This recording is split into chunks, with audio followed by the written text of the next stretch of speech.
मी आता तुम्हा दोघांना एक ऍड्रेस पाठवलाय, तो ऍड्रेस आपल्याला शोधायचा आहे. साहेब आता आमच्या इकडचाच पत्ता आहे.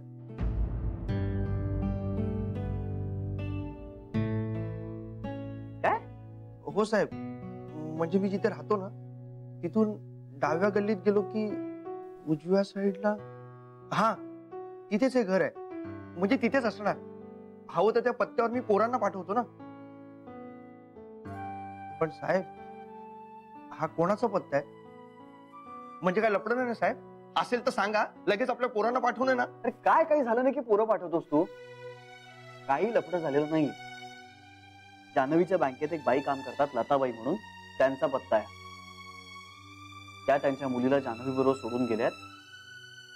त्या अजून परत आलेलं नाही. आले नाहीये? आणि मग ती मुलगी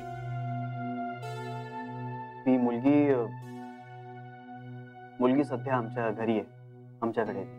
मारुती राया काय बाई आहे?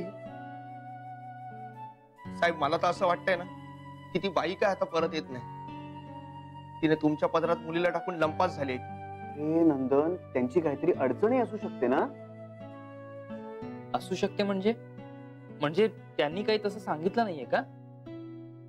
अरे हे जरा कॉम्प्लिकेटेड वाटतंय श्री. जान्हवीने त्या मुलीची जबाबदारी घ्यायला नको होती. पण हे सगळं असं होईल हे तिला त्यावेळी थोडंच माहित होतं.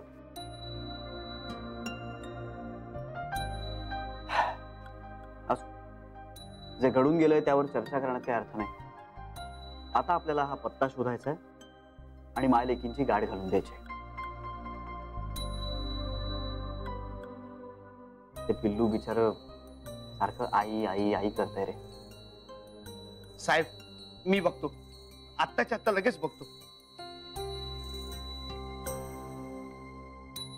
हा हॅलो. श्री तुला हे विचित्र नाही वाटत आहे? आणि मला जान्हवीची पण कमाल वाटते. हो ना मनीष, ती ना खूप खूप खचली आहे या सगळ्यात. खूप टेन्शन आलंय तिला. हा पण त्या लहान मुलीसमोर वागताना ती खूप बॅलन्स्ड आणि स्टेबल वागते. म्हणजे ज्या मायेनं ती तिचं सगळं करते ना, मला जान्हवीचं एक नवं रूप बघायला मिळतं रे. मनीष, जान्हवीमध्ये आई आहे. तिला आई होण्याचे कष्ट नाही घ्यावे लागणार. It comes to her naturally. पण समजा काही दिवसांमध्ये त्या बाई परत नाही आल्या, किंवा वर्स्ट केस त्या बाई परत आल्याच नाहीत, तर मग त्या मुलीचं काय? तिचा सांभाळ करणं, दुसरं काय करणार? आणि तिला असं वाऱ्यावर नाही सोडून देऊ शकत. जोपर्यंत तिची आई तिला परत घेऊन जात नाही तोपर्यंत ती गोखल्यांच्या घरची मेंबर असल्यासारखी घरात राहणार.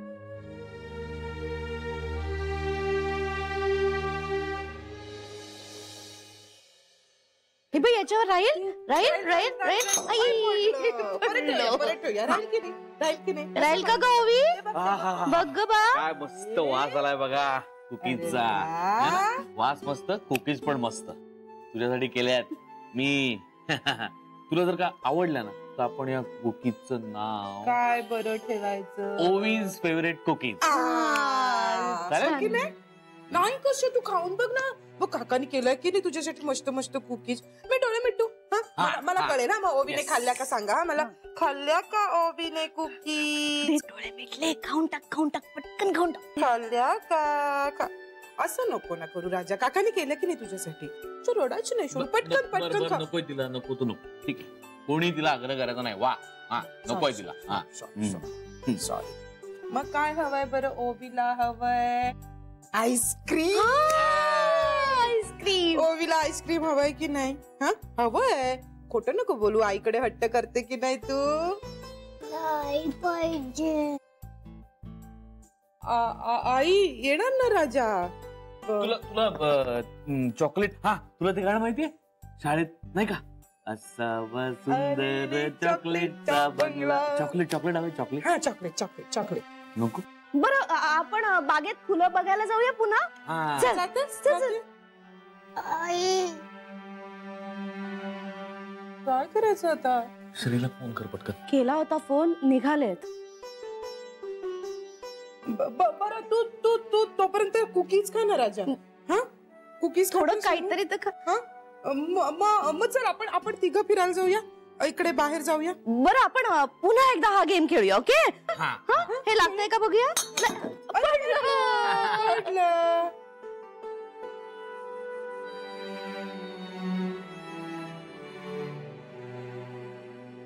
बरं आपण दुसरा गेम खेळूया. ओके काय खेळूया? हा हा चमचा आहे ना, तो मी असं तोंडात ठेवते. आणि मग त्यावर मग कुकी ठेवायची. बघा बघा बघा यार, बघा आता बघा. आता ओवी करणार असं ओवी करणार. अगे नाही, ओवी खाणार आहे कुकी. ओवी खाणार आहे. ओके मस्त पटापट. मला नको, मला आई पाहिजे, मला आई पाहिजे, मला आई पाहिजे, मला आई पाहिजे, मला आई पाहिजे. बोलायला नको असं का म्हणालास तू?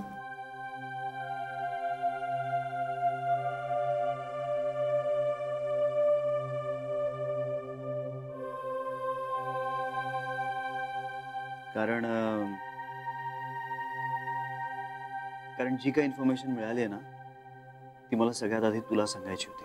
मग सांग ना श्री, पटापट सांग, मला टेन्शन येतंय. जान्हवी, तू जो ऍड्रेस दिला होतास ना, त्या ऍड्रेस वरती नंदन स्वतः जाऊन आला. घराला कुलूप आहे. त्यांनी आजूबाजूच्यांकडे चौकशी केली तेव्हा त्याला जरा धक्कादायक आणि विचित्र माहिती मिळाली. ते घर ओवीच्या आजीच आहे. खूप खमकी बाई होती म्हणे. त्यांना ना 2 मुलं. ओवीचे बाबा हे धाकटे आणि एक मोठा भाऊ. ओवीचे बाबा म्हणे थोडेसे मंद होते, म्हणजे डोक्यानी कमी होते. आणि त्यांचा मोठा मुलगा जरासा विचित्र, धूर्त, लबाड, विचित्र वागणारा होता. तो ना ओवीच्या बाबांना म्हणे खूप त्रास द्यायचा. त्यांना मारायचा, छळायचा. खूप लालची होता तो. त्याची बायको म्हणे काहीतरी संशयास्पद पद्धतीने वारली. माहित, तो ना ओवीच्या बाबांना खूप त्रास द्यायचा, छळायचा. मग एके दिवशी ओवीच्या आजीनी त्यांच्या मोठ्या मुलाला घरातनं बाहेर हाकलवलं. मग धाकट्या मुलाचं लग्न लावून दिलं. ओवीची आई खरंच खूप चांगली बाई आहे म्हणे. मग ओवी झाली. मग काही वर्षांनी ओवीची आजी गेली. मग काय, मग मोठा भाऊ म्हणे परत घरी यायला लागला. तो ओवीच्या आई बाबांना त्रास द्यायचा, त्यांच्याकडे काही डिमांड्स करायचा. तो तिच्या बाबांना मारायचा, ओवीला मारायचा. ओवीला तर म्हणे उदबत्तीचे आणि मेणबत्तीचे चटके द्यायचा. ओवीची आई ना सतत घाबरलेली असायची म्हणे.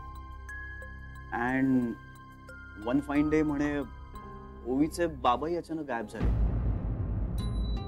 कुठे गेले, त्यांचं काय झालं, काहीच पत्ता नाही. मग काका पुन्हा घरी यायला लागला म्हणे. तो कधी येतो, कधी जातो, कुठे राहतो, कोणाला काहीच पत्ता नाहीये त्याचा. आजूबाजूच्यांना तर वाटतंय की ओवीला आणि ओवीच्या आईला त्या काकानीच पळवून नेलं. आता ओवी आपल्याकडे आहे हे त्यांना माहित नाहीये, पण तिच्या आईचा काहीच पत्ता नाही.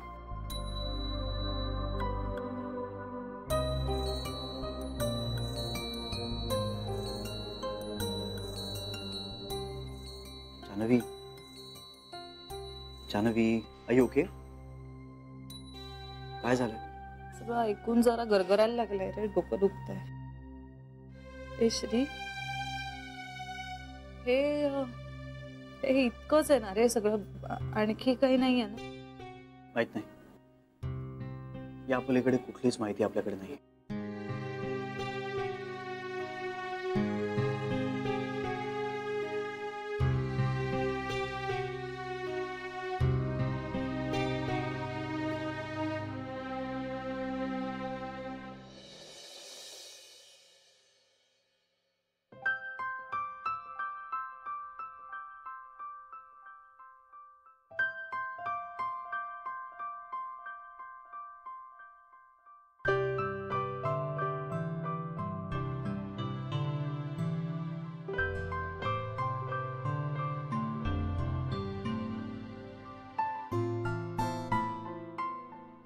जान्हवी?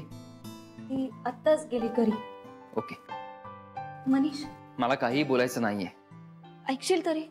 नाही, त्याची गरज नाही वाटत मला. मला आहे. आता मी फक्त माझ्या गरजांचा विचार करणार आहे. मनीष, ऐकण्याचाही त्रास होतोय का तुला? मी का? हा, मीच का? तुझं ऐकणारी माणसं बरीच आहेत तुझ्याकडे गीता. मनीष प्लीज ऐक ना. का? पुष्कर नाहीये तुझं ऐकायला आता? मनीष, नीट नाही का वागता येणार तुला माझ्याशी?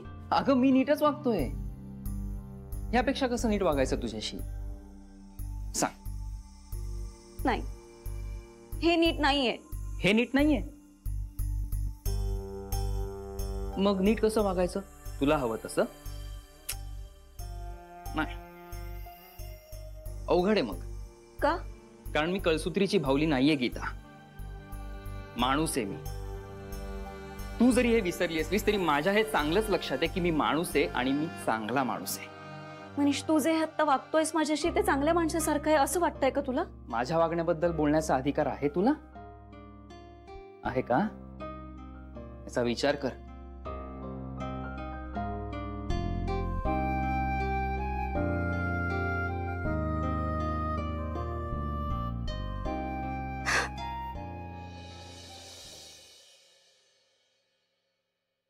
त्या कायम दडपणाखाली असायच्या, बोलायच्या नाहीत, हसायच्या नाहीत. एवढ्याशा मुलीला कामाच्या ठिकाणी घेऊन येणं त्यांना जास्त सुरक्षित वाटत होतं. श्री,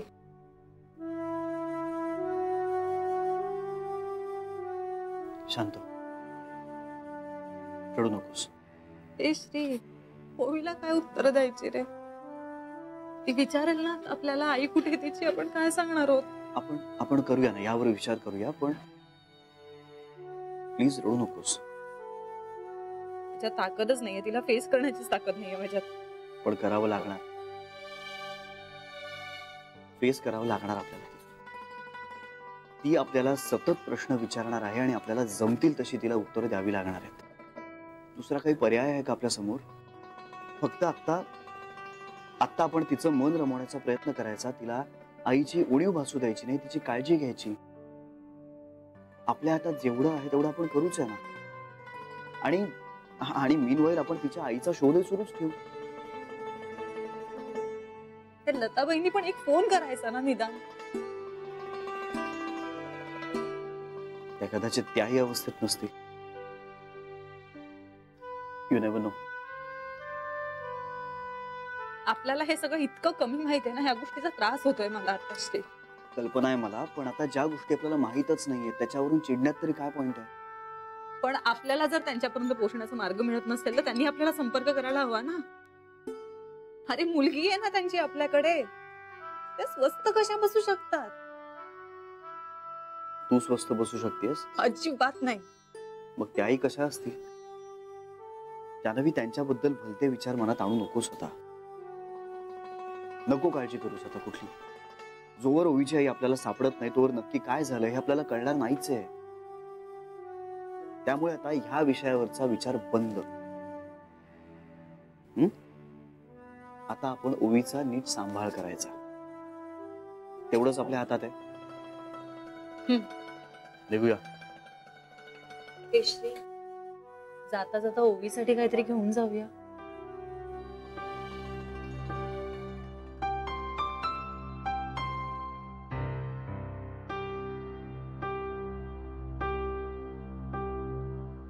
आलात, बरं झालं. काही कळलं का ओवीच्या आईचं?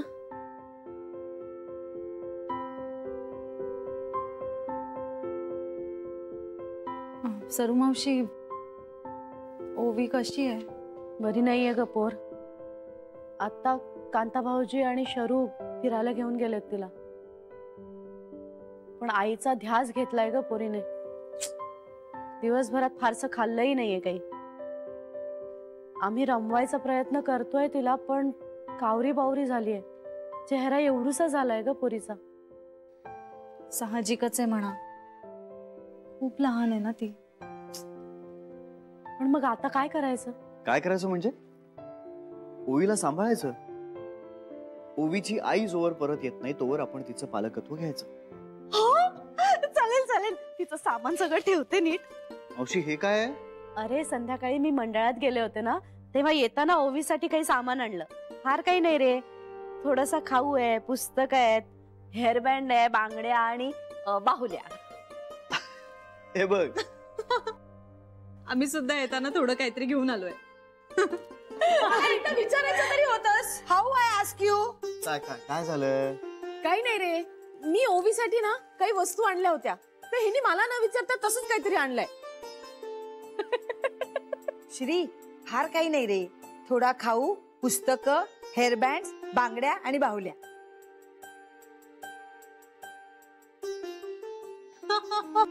दाखव. आणि मग या पिशवीत जे पुस्तक आहे त्यातली गोष्ट मी तुला वाचून दाखवणार. अरे वा, म्हणजे ओवी चित्र बघणार आणि मी सांगणार काय काय काय काय होतंय गोष्टी. चालेल. हा? आणि मग आपण या पंपमनी खेळूया. अरे हे काय सगळं? ओवीसाठी सामान. अय्या,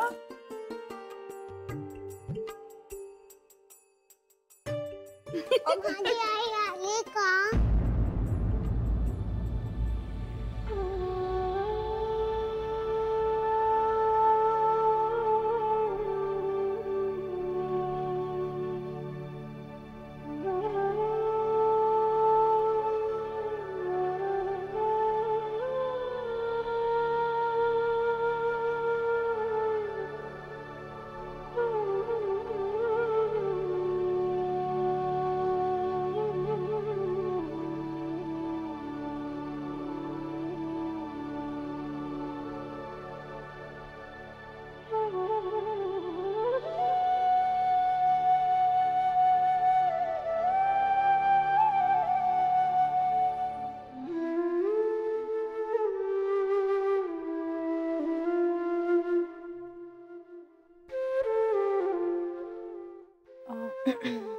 ओवी,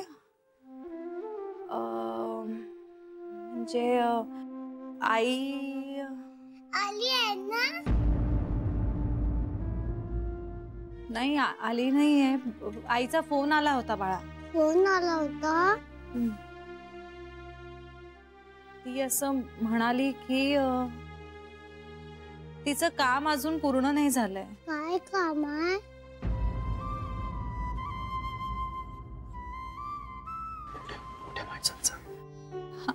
बाळा अगं काहीतरी ना मोठ्या माणसांचं काम आहे. आईने मला सांगायला फोन केला होता की अजून 2-3 दिवस लागतील तिचं काम संपायला. त्यामुळे मग ती म्हणाली की ओवीला जान्हवी ताईकडेच राहू दे. चालेल ना? आई माझ्याशी का नाही बोलली?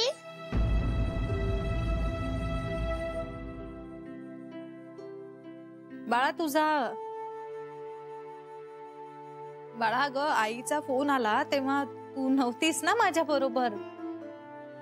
मी आता बोलू शकते?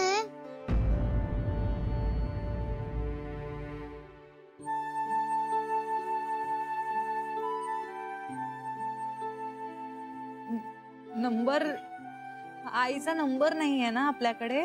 तुमच्या मोबाईल मध्ये आला असेल. मोबाईल वर नंबर. अगं ओवी, जान्हवी तुझ्या बँकेत नव्हता का फोन केला ह्याच्या आधी? हो बँकेत बँकेत आला केला होता होता. ना, त्यामुळे मोबाईल वर नव्हता आला. तुम्ही सांगितलं काम, मला तिची खूप आठवण येते. आता आईकडे तुमचा नंबर आहे ना?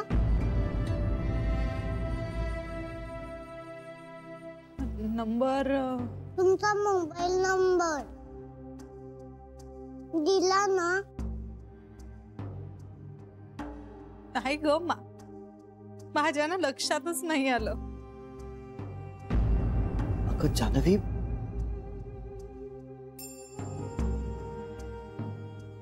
ते कुठे गेले? बाळा ती ना खाली गेली.